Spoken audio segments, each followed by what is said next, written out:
भगवान का भक्त तुम है, लेकिन आपका भक्त भगवान नहीं है। गलती से ये बोला नहीं, गलती नहीं बेटी, वो ऐसा बोल रहे हैं, मैं नहीं बोल रही। वो ऐसा कह रहे हैं कि मेरे मुंह से गलती से निकल गया। कैसे मूल निकल गया? नहीं, हमारा कोई आपत्ति नहीं है, ऐसा आपत्ति नहीं है, लेकिन दुनिया वाले जो कहते हैं ये तो हमको अच्छा लगता नहीं ना सुनने के लिए। গোটা বিশ্বজুড়ে চলছে নানান রকম সমস্যা, ভূমিকম্পের পাশাপাশি গ্লোবাল ওয়ার্মিং, বিভিন্ন ধরনের মহামারী। এই বিপদের সময় মানুষের আস্থার একমাত্র কেন্দ্র সেই তীর্থস্থানগুলি যেগুলি সর্বদা আমাদের রক্ষা করছে। তারই মধ্যে অন্যতম পুরীর জগন্নাথ মন্দির। দেশ বিদেশ থেকে প্রত্যেকদিন অসংখ্য ভক্ত ভগবানের দর্শন লাভ করতে আসেন। কলিযুগের বিনাশের বিভিন্ন সংকেত পাওয়া যাচ্ছে এই মন্দির থেকে। কিন্তু এরই মধ্যে ঘটল একটি বড় ঘটনা। সত্যিই কি দেখা দিলেন স্বয়ং জগন্নাথ দেব, তাও এক প্রাণীর রূপে? এটা কি কোনো অলৌকিকতা নাকি ভ্রান্ত ধারণা? বিস্তারিত জানতে আজকের ভিডিওটি স্কিপ না করে শেষ পর্যন্ত দেখবেন। কমেন্টে জয় জগন্নাথ লিখতে ভুলবেন না। সকলকে পুরাণ কথা নতুন একটি ভিডিওতে স্বাগত। আজকে আপনারা জানবেন ওড়িশায় ঘটল জগন্নাথ দেবের চমৎকার। ভিডিওতে এগোনোর আগে সবাই কাইন্ডলি আমাদের চ্যানেলটি সাবস্ক্রাইব করে নেবেন। এটা তো আমরা সবাই জানি যে প্রত্যেক বছর পুরীর জগন্নাথ মন্দিরে এমন কিছু ঘটে যা আমাদের চিন্তার কারণ হয়ে দাঁড়ায়। জগন্নাথ দেবের মন্দিরের জন্য ওড়িশা রাজ্য সারা দেশ তথা বিশ্বের কাছে পরিচিত। এই উড়িষ্যাতেই এক জগন্নাথ মন্দিরে দেখা মিলল এক অদ্ভুত প্রজাপতি। ছোট্ট একটা প্রজাপতি, কালো, বাদামি, সোনালি বিভিন্ন ছাপ রয়েছে তার শরীরে। এখন সেই প্রজাপতির ওপরেই সবার নজর। কিন্তু কেন? অনেকেই কপালে হাত ঠেকাচ্ছেন, কেউ বা ভক্তি ভরে প্রণাম করছেন। এর কারণ জানতে গেলে ভালোভাবে প্রজাপতিটির দিকে নজর দিতে হবে, তখনই অবাক হয়ে যাবেন আপনিও। এই ছোট্ট প্রাণীটিকে দেখতে হুবহু জগন্নাথ দেবের মতো।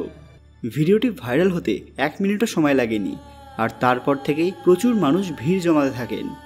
এই প্রজাপতিকে দেখার পর অনেকেই ঐশ্বরিক বিষয় বলে দাবি করেছেন। কেউ কেউ এই প্রজাপতির পুজো অবধি শুরু করেছেন। অনেক বিশেষজ্ঞ এটাকে মানুষের ভ্রান্ত ধারণা বলেছেন। তারা জানিয়েছেন এটা একটা বিরল প্রজাতির প্রজাপতি, এতে আশ্চর্য হওয়ার কিছু নেই। তবে সাধারণ মানুষ এই বিষয়টি পাত্তা দিতে নারাজ। অনেকেই মনে করছেন এই প্রজাপতি জগন্নাথ দেবের একটি রূপ। এই প্রজাপতি জগন্নাথ দেবের চিহ্ন নাকি সাধারণ একটি প্রজাপতি সেটা জানা নেই। তবে দুটো জিনিস খুবই চোখে পড়ল।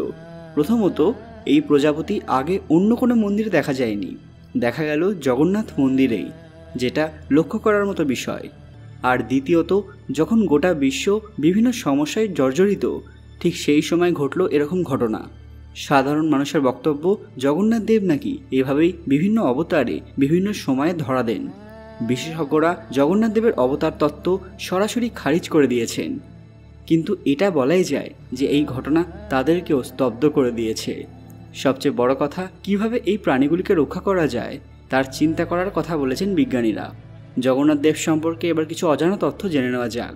এই যে বিশেষ ধরনের মুখটি প্রজাপতিতে দেখা গেছে, এর আসল কারণ কি? অর্থাৎ জগন্নাথ দেবকে আমরা যে রূপে দেখে আসছি তার প্রধান কারণ কি? কথিত আছে একবার রাজা ইন্দ্রদ্যুম্ন ভগবানের একটি মূর্তি বানাতে চেয়েছিলেন। একদিন তিনি স্বপ্নাদেশ পান এবং ঠিক পরের দিন সমুদ্রের ধারে বিশেষ কাঠের টুকরো পেয়েছিলেন। এরপর সেই টুকরোগুলিকে রাজবাড়িতে নিয়ে আসেন। এরপর থেকে তার চিন্তা আরও বাড়তে থাকে যে ভগবানের মূর্তি কিভাবে তৈরি হবে। হঠাৎ সেখানে এক ব্রাহ্মণ উপস্থিত হন, যিনি রাজাকে বললেন যে আমি এই মূর্তি বানিয়ে দিতে পারবো, কিন্তু আমার একটি শর্ত আছে। যতদিন আমি এই মূর্তি বানাবো ততদিন ঘরের দরজা বন্ধ থাকবে, কেউ যেন এই দরজা না খোলে, তাহলে মূর্তি বানানোর কাজ অসম্পূর্ণই থেকে যাবে। রাজা সেই কথায় রাজি হয়েছিলেন। মূর্তি বানানোর কাজ শুরু হয়ে যায়। রাজা প্রত্যেক দিন ঘরের কাছে গিয়ে দাঁড়াতেন এবং বাইরে থেকে আওয়াজ শুনতে পেতেন। এভাবেই 7 দিন কেটে যায়। হঠাৎ একদিন ভেতরের আওয়াজ বন্ধ হয়ে যায়। এই ঘটনায় চিন্তিত হয়ে পড়েন রানী গুন্ডিচা। তারা আর ধৈর্য সামলাতে না পেরে সেই বন্ধ ঘরের দরজা খুলে ভেতরে ঢুকে পড়েন। গিয়ে দেখেন সেখানে মিস্ত্রি নেই, মূর্তি নির্মাণের কাজও সম্পূর্ণ হয়নি। এরপর ভগবানের আদেশে সেই অসম্পূর্ণ মূর্তির পুজো শুরু হয়। রাজা ইন্দ্রদ্যুম্ন এর আগে সমুদ্র থেকে একটি লোহার টুকরো পেয়েছিলেন। সেই টুকরোটি মূর্তির মধ্যে স্থাপন করেন। বলা হয়ে থাকে এটা শ্রীকৃষ্ণের হৃদয়। সর্বোপরি এই ঘটনাকে বর্তমানে নবকলেবর অনুষ্ঠান বলা হয়। অনেকে এমনটাও বলেন যে গাছ থেকে এই কাঠগুলি সংগ্রহ করা হয় সেখানে শঙ্খ, চক্র, গদা, পদ্ম চিহ্নিত থাকে, কিন্তু এর অবস্থান কোথায় তা কেউ জানে না। এভাবেই শুরু হয়েছিল জগন্নাথ দেবের পুজো এবং তখন থেকেই তার বিগ্রহ এরকমই দেখতে, অর্থাৎ নেই কোনো হাত পা এবং এক ভিন্ন ধরনের মুখশ্রী। পৃথিবীর সব মানুষ একবার দেখতে চিনে যান যে এটাই জগন্নাথ দেবের মূর্তি, ফলে সেই প্রজাপতিকে দেখেও সবাই বুঝে গিয়েছিলেন। আজকের ভিডিওটি ভালো লাগলে অবশ্যই লাইক করবেন এবং কমেন্ট বক্সে ভক্তির সঙ্গে জয় জগন্নাথ লিখতে ভুলবেন না। ভিডিওটি যতটা সম্ভব শেয়ার করবেন যাতে প্রত্যেক মানুষ এই ভিডিওটি দেখতে পারেন। আরও এরকম অজানা তথ্য পেতে পুরাণ কথা অফিসিয়াল চ্যানেলটি মনে করে সাবস্ক্রাইব করে নেবেন। খুব তাড়াতাড়ি ফিরে আসবো নতুন একটি দরকারি ভিডিও নিয়ে, ততক্ষণ আপনারা এই ভিডিওগুলি দেখতে পারেন। ধন্যবাদ।